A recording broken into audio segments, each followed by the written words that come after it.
start out by thanking everyone who has donated to our GoFundMe to help us help the Ukrainian people. The donations have continued to come in, and I'm just so happy that so many people have donated.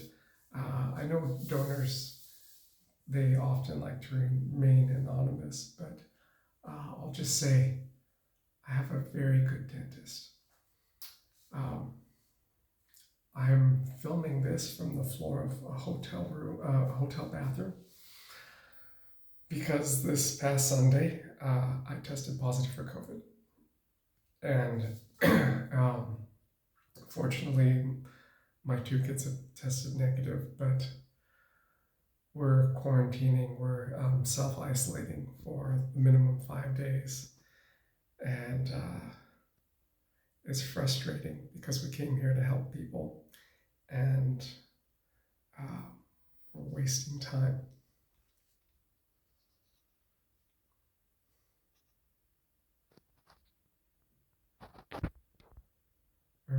I'm wasting time being sick, but anyway, I feel fine. I've had worse colds. I want to thank the people over at Moderna, because I had adverse reactions to the 3 doses of the vaccine, and now that I actually got the actual virus, this actually isn't so bad so far.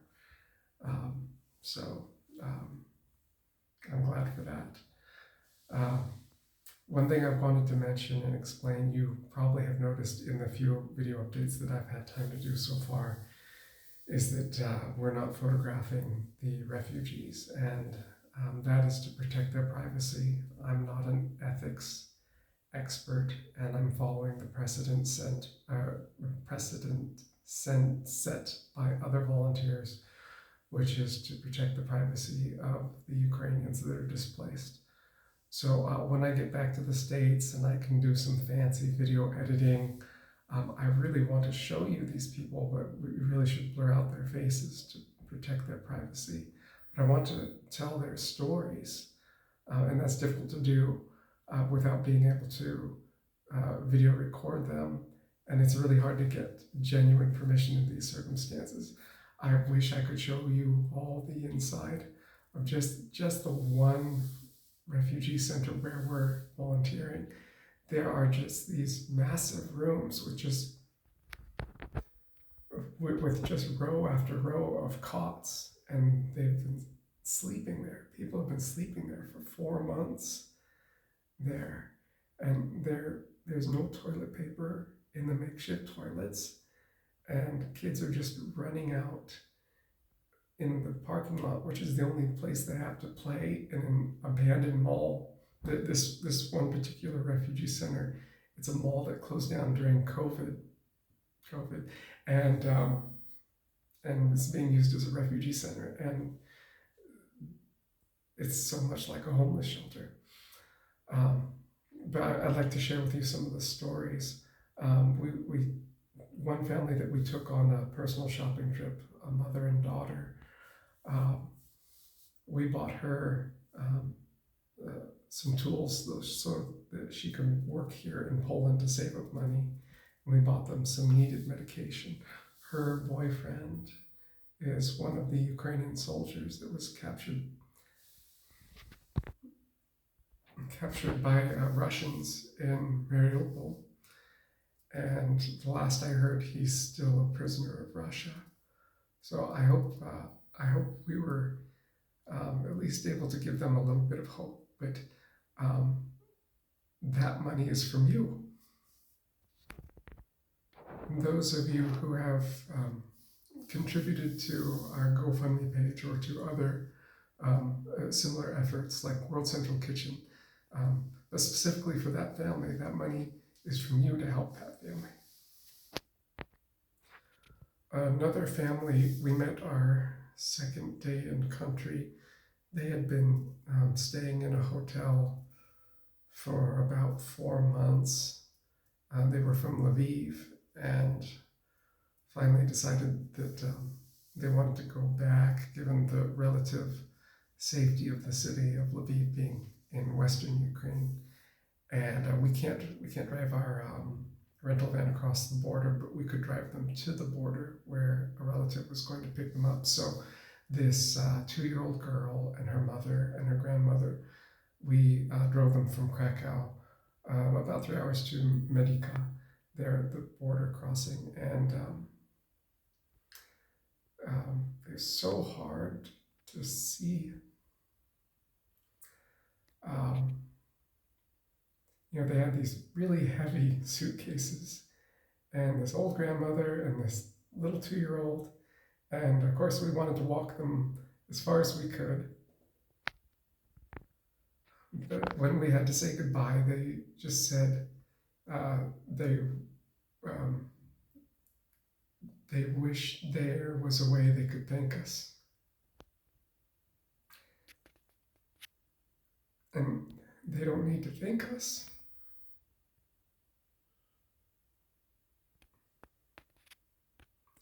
They just need to survive this war.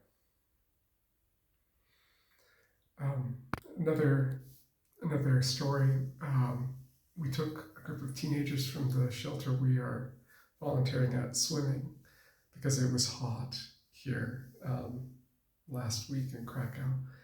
And we were standing in line in the queue to enter the swimming pool. And my son and I were standing with a group of 3 or 4 Ukrainian teenage boys. And they asked us where in the States, communicating with their little English and our broken Ukrainian, they asked us where in America we were from. And I made the mistake of asking, oh, where in Ukraine are you from? And it was a mistake because this 11-year-old boy, turns out he's from Mariupol. And you may be aware of the tens of thousands of civilians that the Russians have murdered there in that city. And right there in line to get into the swimming pool, he just broke down. You could see the trauma that we can't even imagine. But it was good that we were able to give them a moment of normalcy, that we could take them to this water park and let them be kids for a short amount of time. And that's what your money is doing. So we're working in a group of about 120 volunteers that is pieced together over WhatsApp that's ad hoc. And we're working with different nonprofit organizations. World Central Kitchen is everywhere. My friend Alan that appeared with me in the previous video to this, he's been here since the beginning of the war. He was actually staying in the refugee center before he was able to get himself an apartment. He was staying there, I think, for 3 months, just trying to help the people. But anyway, one of the volunteers I'm working with, they actually just sold their house in the States to move over here for the next year so they could help people better, because we're here for such a short time. But just one thing that I've been saying repeatedly as we were coming on this trip is, how can we not help these people?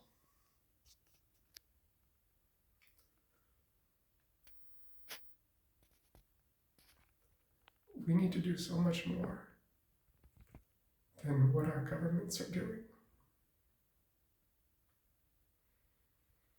So 2 weeks ago, when we were in Western Ukraine, we stayed a couple nights in an abandoned house. It was being renovated. It was actually a nice house, but when the invasion was about to begin, the family decided to leave, at least temporarily. So the neighbors said we could stay in that abandoned house. And a couple times when the air raid sirens went off, I asked our Ukrainian friends, should we do something?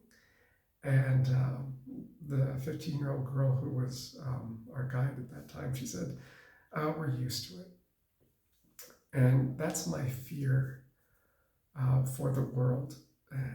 I know the American public can sometimes have a short attention span and a short memory. We need to not become complicit. We need to increase our efforts to win this war. We need to support the people of Ukraine. The people here in this center, from what I'm able to observe, are among the most vulnerable. The conditions here are very rough. Anyway, there's a quick update for you. If you have questions, feel free to leave them in the comments below. And I have time this week. We're on day 2 of 5 quarantine. It's going to be a long week, but hopefully I'll test negative in 3 days' time and we can get back to work. So, all right, take care, everyone.